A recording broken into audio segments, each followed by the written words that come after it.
会有男生、女生，甚至于三性参加的一个社团活动。他故意混合不同的性倾向的人，你会跟异性恋的女生发生连结吗？跟同性恋男生，甚至于同性恋的女生也会想要尝试看看男生。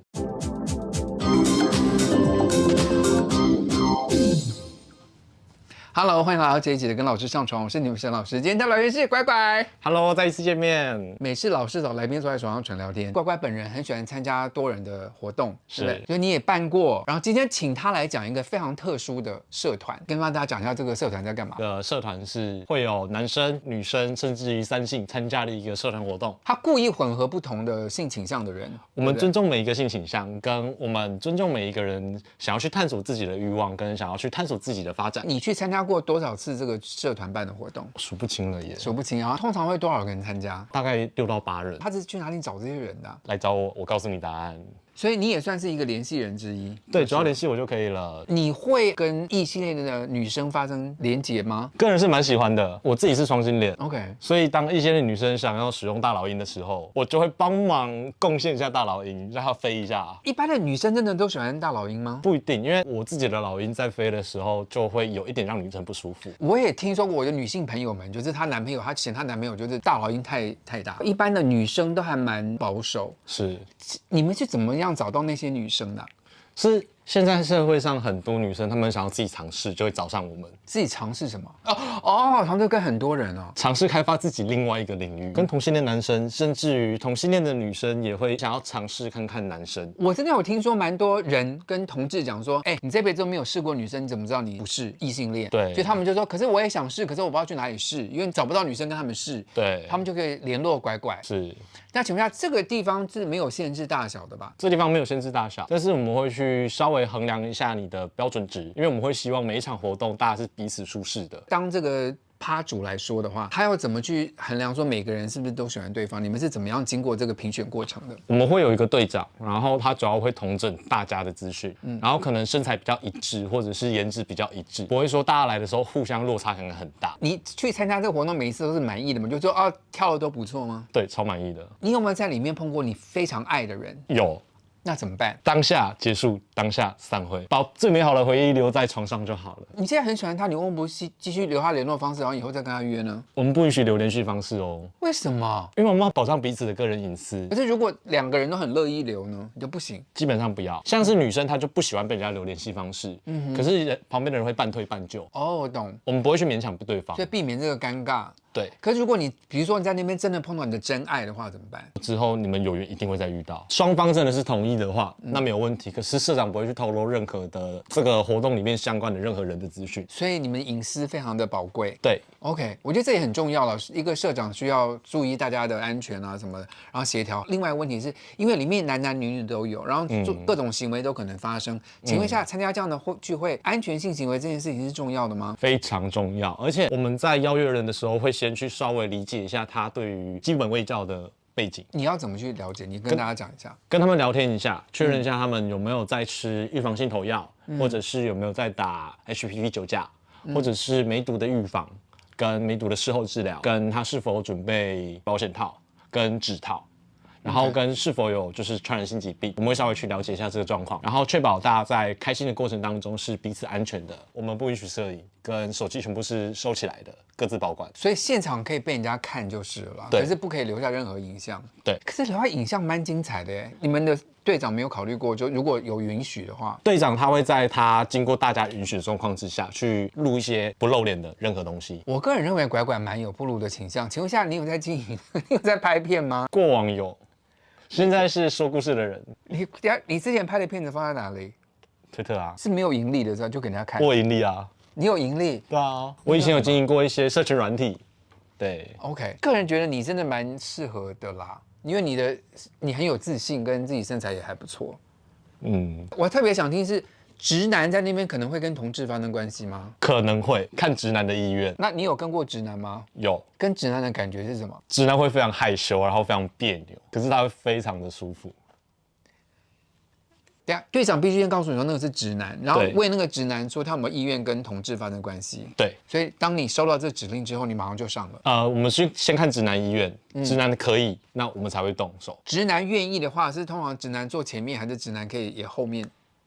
看直男想做什么。你有弄过直男的后面吗？直男后面有，可是不是我不相信你。可是我没有全部。对呀、你太大了，直男不可能可以受得了。对，所以通常我的经验，说来讲我的经验，通常我的经验是先找一个比较小的，请不要初次就使用我，谢谢。对，初次千万不要用它，就是先一两个，就是要循序渐进式的话就 OK 了。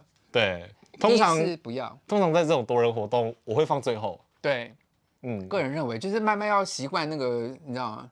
对，比较好要慢慢张开老鹰的翅膀，是，不能让老鹰翅膀一下张太大。受伤以后就什么事都不要再玩了。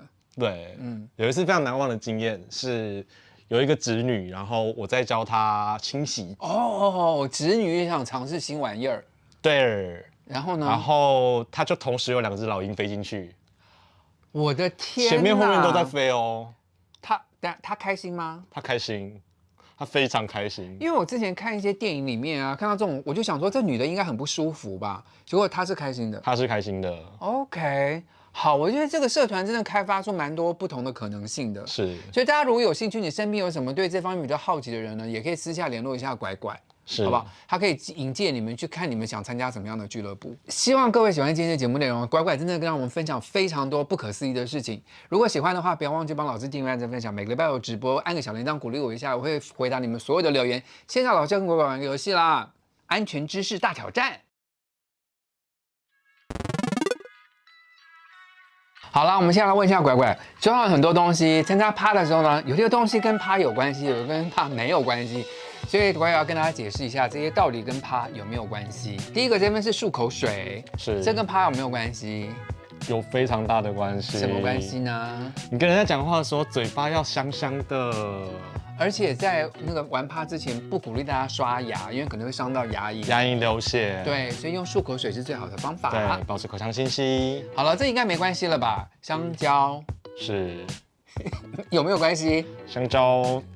请自备。我觉得有一点关系，在玩趴的时候可能会肚子饿。好，这一方呢，感谢彩虹酷儿提供的湿纸巾，这有没有关系？在玩趴的时候，这有关系。有什么关系？如果说脏脏的话，或者是有一些流汗，记得要擦一下。保持身体的干净。保持身体的干净。这个一定没关系了吧？橡胶手套。橡胶手套当然有关系什么关系呢？因为像我们指甲里面会有一些污垢啊之类的。如果说指甲太长会伤到别人的，对，那我们最好戴个手套，然后才能对对方比较安全也卫生。这也是很安全的东西哦。护唇膏，这个应该没有关系了吧？这个没有什么关系，可是我喜欢美美的出场，我喜欢让人家看到我精彩的模样。其实老师要提醒大家，就是护唇膏，很多人认为说拿它当润滑也不错，但是呢，因为护唇膏里面含有油脂，所以跟乳胶的保险套的话是不安全的，是不行的。大家不要拿这个一般的护唇膏当润滑，这是不好的。Prep 跟玩趴有关吗？有，非常重要，这超重要的。如果你现在还没有吃 Prep 的话，可以上网去看一下要怎么吃 Prep， 我就不多说了。另外这边呢有保险套，你觉得这个重要吗？非常重要，这个是全部里面最重要的。如果你用它了以后呢，其他都可以不用用了。而且它，我跟你讲，如果你没有它，你用它也是可以的，对吧？它真的是蛮万能的。好，最后这个水性润滑液有用吗？有，而且记得是水性哦。其实现在要跟大家提一下，还有现在有卖细性的，对不对？对，细性还有油性。细性跟水性有什么差别？细性的话，它是比较持久，然后它比较适合没有使用保险套的时候。